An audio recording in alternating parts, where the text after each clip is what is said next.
Vehicle's disabled. Push left, push left.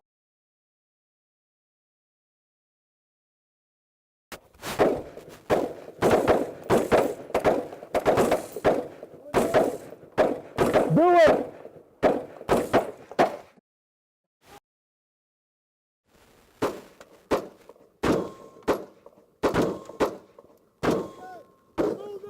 Do it.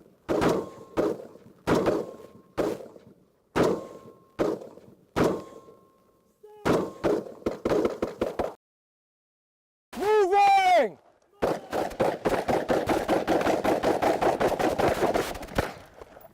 Up.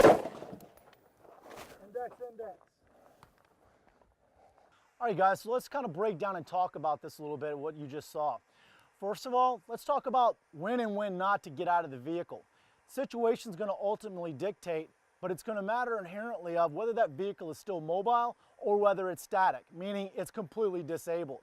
For law enforcement, this is a key element because if that vehicle's been hit or disabled to the manner where we no longer have forward movement, we've got to come away from that vehicle now because it is actually a bullet magnet. However, if the vehicle is still mobile, it can still move on its own power. Understand, this vehicle, for example, behind me is a 4,500-pound weapon. We're going to utilize that to mitigate positively identified threats as per your rules of engagement. All that being said, if we do have to get out of the vehicle, understanding that this vehicle is the target, generally speaking, it's what people are going to be shooting at. There's a lot of discussion out there about, well, you know, should I punch out and shoot into the windshield?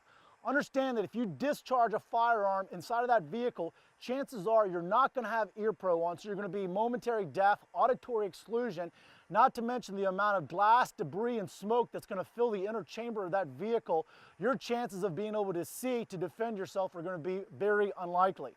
We teach and we try to get guys to get out of that vehicle and effectively fight away from it, and we're going to talk about some ways to do that. I got dirty over here, so we come out, let's say that the driver comes out away from the vehicle, that's going to be dirty. You see guys, a lot of times with any type of cover, they want to hug up onto the cover.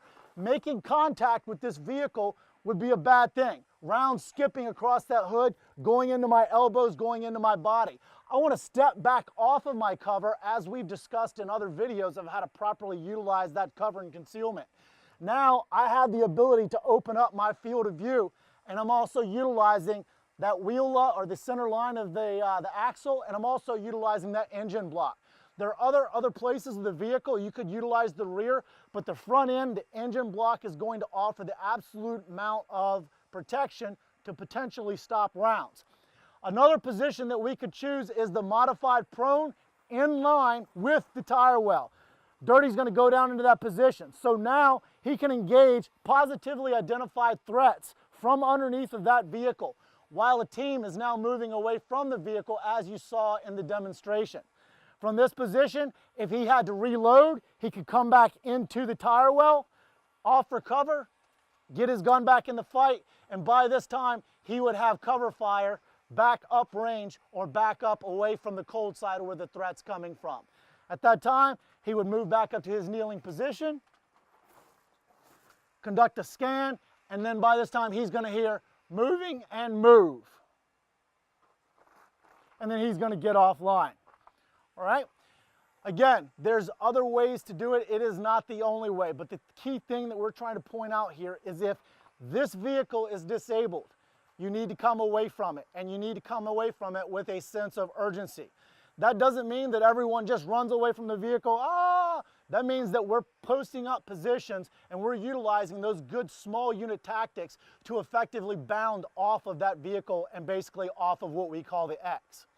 All right, guys, that's all we got for today. Again, thanks for checking out our video. Remember to follow us on Instagram and on Facebook.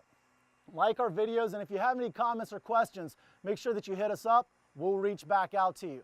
Until then, stay safe on the range. Make sure you train the way you fight.